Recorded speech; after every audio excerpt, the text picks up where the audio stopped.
ગામ દેવલી એમ કહેવાય, અલગ ધણી આશ્રમ દેવલી. દેવલી થી જોવા પધારેલા મહેમાન એમના તરફથી 501 રૂપિયા આપીને દેવલીના પીરને યાદ કરવા છે. એને યાદ કરવા માટે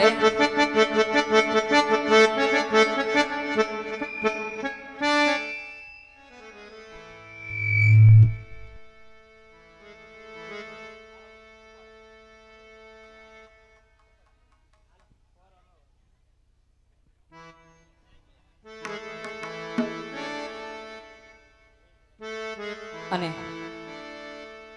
દેવલીના પીરને બંને તુચા કરીને જય જયકાર કરવાનો છે. પણ બંને તુચા કરી આવતી ભાવથી અંતરના ભાવથી યાદ કરીને જય જયકાર કરી છે. તમામના બંને તુચા કરી ત્યારે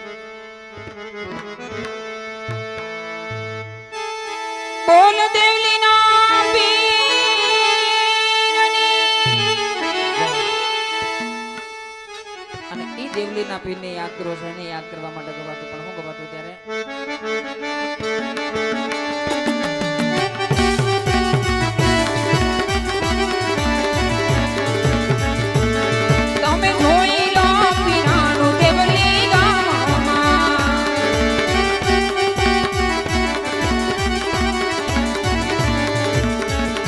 હાલો જાય દેવલી ગુણા ગામ ને માગ બિદલા ઘણી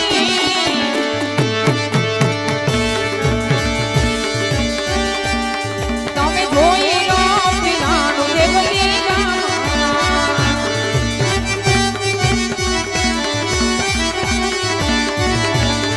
આવને જરે મધુ કે દેવલી ગામ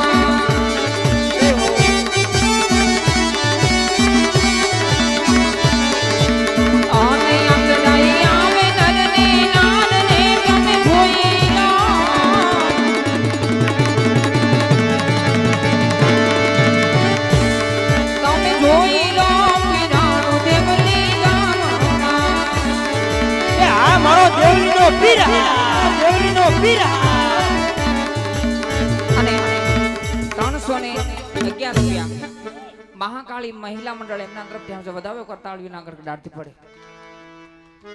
અને જે કોઈ એમ કે મથાવાડા ગામના આંગણે જે કોઈ મહેમાન મિત્રો પધાર્યું છે, જે કોઈ એમ કે અમારે ભૂરી માસીના આમંત્રણને માનદીન પધાર્યું છે, કદાચ એમ કે મિત્ર સર્કલના આમંત્રણને માનદીન પધાર્યું છે, આવ્યા છો તો પોતાની ફરજ નિભાવજો સાહેબ. કારણ 12 મહિનાના પરબે એમ કે એકવાર જ કે પરબનો દિવસો માહોલ હોય સાહેબ. અને એમાં પણ આ જેમ કે શ્રાવણ મહિનો એટલે કે દેવાધિદેવ મહાદેવનો પવિત્ર મહિનો સાહેબ. જે કઈ નાણું આપો મહિનો એવો છે સાહેબ, વિચાર કરજો. હર કોઈ દેવી દેવતાનો વાર તહેવાર આવે, એક દિવસ હોય, 3.5 દિવસ હોય, પણ દેવાધિદેવ મહાદેવનો વિચાર કરજો સાહેબ. આખો મહિનો આપ્યો છે. મહિનાની અંદર જેટલું દાન પૂર્ણ થાય, કદાચ કામ કરતા કરતા એમ કહેવાય નવરાશ ન રહેતી હોય. હા, અને ભગવાને વિચાર કર્યું કદાચ કોઈ માણા બાકી ન રહી જાય એટલા માટે એક મહિનો આખો કરી નાખો. હા, અને એવી જ રીતે એમ કહેવાય શ્રાવણ મહિનો છે. શ્રાવણ મહિનામાં જે કાંઈ દાન પૂર્ણ કરો એમ કહેવાય દેવાધિદેવ મહાદેવના શરણોમાં સાહેબ એમ કે અર્પિત થાય છે. અને તમને તમારી કુળદેવી આપ્યું હોય તોય ભલે, માતાજી આપ્યું હોય તોય ભલે, અને કોઈ સુરાપુરાને માનતા હોય ને કદાચ એમને આપ્યું હોય તોય ભલે સાહેબ. પછી જે કોઈને માનતા હોય એમના નામ ઉપર જામ પોગી એકો ના સાહેબ. મનની અંદર એમ થાય કે મને મારી કુળદેવીએ ઘણું બધું આપ્યું છે. કોઈ સુરાપુરાને માનતા હોય ને સુરાપુરાએ ઘણું બધું આપ્યું છે, લાય આજે દીધા જેવું ટાણું છે, દીધા જેવું ઠેકાણું છે, અને તો દેવું છે તો અહીંયા ટેજ સુધી આવજો ને એમ કહેવાય. ટેજ સુધી જે કાંઈ તમને કુળદેવી આપ્યું એમાંથી અડધો એમ કહેવાય સાહેબ, 10મો ભાગ કાઢીને એમ કહેવાય સાહેબ નાણું આપતા રહેજો. 501 રૂપિયો સાહેબ. એ ગામ સોશિયા ગામના છોક ની અંદર એમ કહેવાય હાજરા હાજર ભગવત એમ કહેવાય ગબ્બરના ગોખવાળી એમ કહેવાય પાવાગઢના ડુંગરાવાળી ભગવત એમ કહેવાય મહાકાળીના નામ ઉપર, એ હોશિયાના છોકવાળીના નામ ઉપર એ 501 રૂપિયા આવે છે. વધાવો તાળીઓ ના કડકડાટ થઈ જાય. બીજા 101 રૂપિયા એમ કહેવાય સોશિયા રામદેવપીર યુવક મંડળ એટલે કે સોશિયાના પીર ભરોસે 101 રૂપિયા આવે છે. ખૂબ ખૂબ ધન્યવાદ. 101 રૂપિયા ભગવતી એમ કહેવાય કાકભાઈ માને યાદ કરવાની એમ કહેવાય ફરમાશ એ પણ યાદ કરી. અને ત્યારબાદ બીજા મંગળ તરફ પણ જઈએ સાહેબ.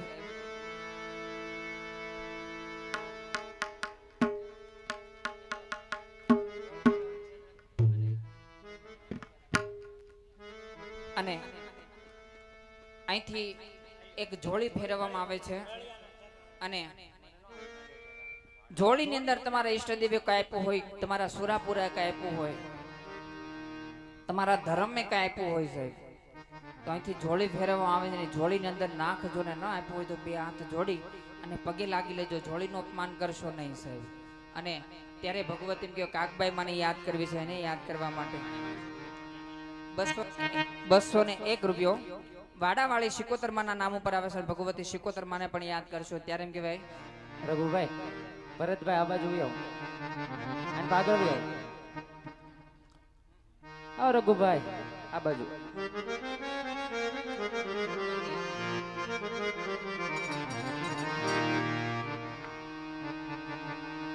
ભગવતી એમ કહેવાય 3 ગામના સીમાડામાં બેઠી હોય, એમ કે ડુંગર ઉપર બેઠી હોય ભગવતી. એ ભગવતી કાકભાઈ મને યાદ કરવી છે, એને યાદ કરવા માટે ગવાતું હોય. ભગવતી કાળકાને પણ અહીંયાથી યાદ કરવાની ફરમાઈશ છે. 201 રૂપિયા આપી, પહેલા 500 રૂપિયા હશે અને 501 રૂપિયો વચરા દાદા તરફથી.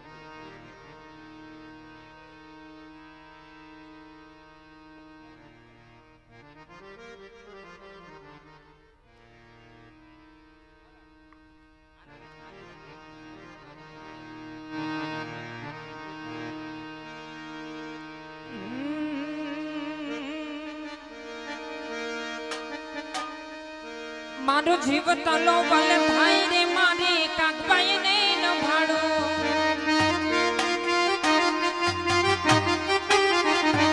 મારો જીવ તલો બલ થાય રે આય કાકબાઈ ને ન ભાડો. જગત પાડવા વતી રહી કાકબાઈ આ ભલે અડાડો.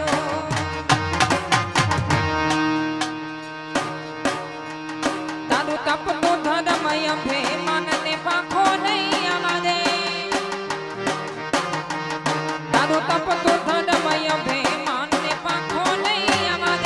તારા જુગ જુગ ના ઝોપડા કાયમ હથેળીમાં રાખે.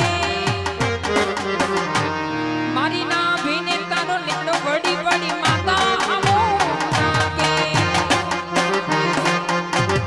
હા કરો ભાઈ. મારી ના ભીને તારો લેણો વડી વડી માતા આવો લાગે.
બાપો બાપો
એ બંગલા તાડા પાકા પાયાના બંગલા તાડા પાકા પાયાના કાચી માટીના ઘર નળિયાના ઠેકાણા નથી કે મજા કમાલ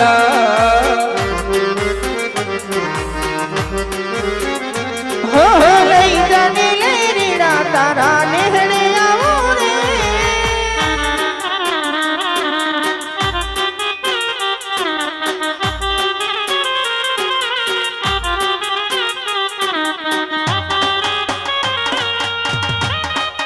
હે હમો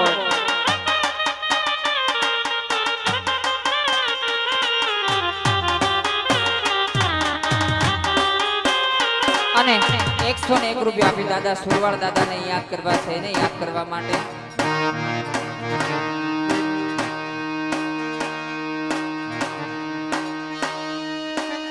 ઓ